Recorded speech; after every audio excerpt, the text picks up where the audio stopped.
হুযাইফা হচ্ছে আসছেন 6 মোহাম্মদ হুযাইফা প্রস্তুত থাকবেন তৃতীয় হচ্ছে 6 মোহাম্মদ আব্দুল্লাহ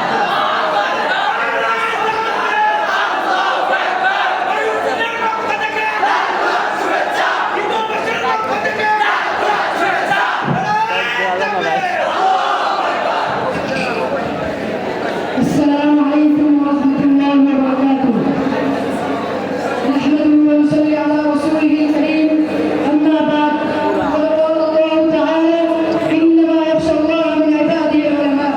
وقال رسول الله صلى الله عليه وسلم: إن العلماء ورثة الأنبياء، أو كما قال النبي عليه الصلاة والسلام.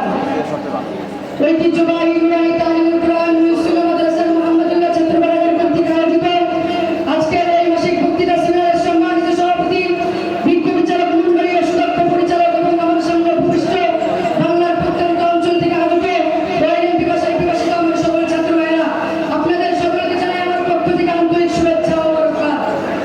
প্রিয় উপস্থিতি, আমাকে মুহাম্মদুল্লাহ ছাত্রবাড়ির থেকে যে বিষয়টি দেওয়া হয়েছে তা হলো উপমহাদেশের স্বাধীনতা সংগ্রামে উলামায়ে দেওবন্দের রক্তাক্ত ইতিহাস ও অবদান। আল্লাহ রাব্বুল আলামিন চান তো সময়ের সংক্ষিপ্ত পরিসরে কিঞ্চিত পরিমাণ আলোকপাত চালাবার চেষ্টা করব ইনশাআল্লাহ তাআলা। প্রিয় উপস্থিতি, ইতিহাস আমাদের চিন্তা ভাবনার করা, ইতিহাসের মাধ্যমে আমরা ৭৫-এর কাহিনী জানতে পারি, ইতিহাসের মাধ্যমে আমরা ১৯৭১-এর কাহিনী জানতে পারি।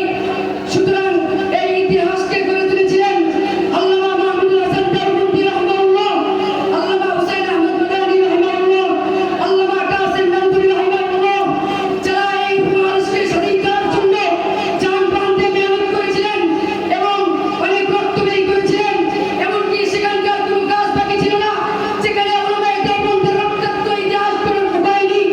এমনকি সেই গাছগুলোতে উলামায়ে দেওবন্দের লাশগুলো পর্যন্ত ঝুলানো ছিল।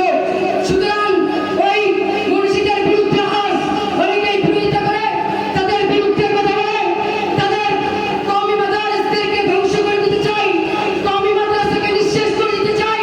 সুতরাং সুস্পষ্ট ভাষায় বলতে চাই, ওই নাস্তিকের দল, তোমরা কান খুলে শুনে রাখো। আল্লাহ তাআলা যেহেতু বলেছেন ইন্নামা ইয়াখশাল্লাহ মিন ইবাদিল উলামা, যেহেতু নবীগণ বলেছেন ইন্নাল উলামা ওয়ারাসাতুল আম্বিয়া, আলেমগণ নবীগণের ওয়ারিস।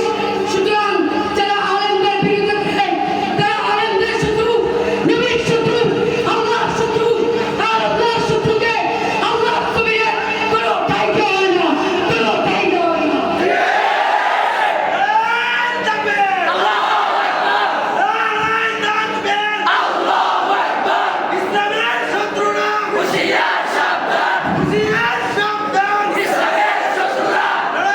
সমস্ত জাতি আসো, হাতে হাত রাখো, আমরা তোমাদেরকে কোরআনের বাণী শুনিয়ে দিচ্ছি। ইন্নামা ইয়াখশাল্লাহ মিন ইবাদিল উলামা। আসো, হাতে হাত রাখো, আমরা তোমাদেরকে হাদিসের বার্তা শুনিয়ে দিচ্ছি। ইন্নাল উলামা ওয়ারাসাতুল আম্বিয়া, ইতিহাস সম্পর্কে জানো, তারপরে উলামায়ে দেওবন্দের বিরুদ্ধে করো। সুতরাং ইতিহাস সম্পর্কে না জেনে উলামায়ে দেওবন্দের বিরুদ্ধে করো।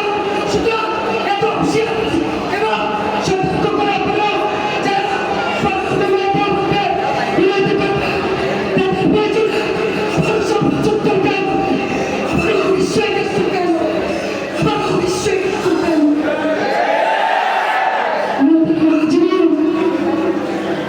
অবশেষে এসে একটা কথাই বলতে চাই, তাদেরকে ঐক্যবদ্ধ হতে হবে, মুসলিম জাতি সম্পর্কে তুলতে হবে, মুসলিমদেরকে ইতিহাস সম্পর্কে দিতে হবে, তাকে সাহায্য করবে।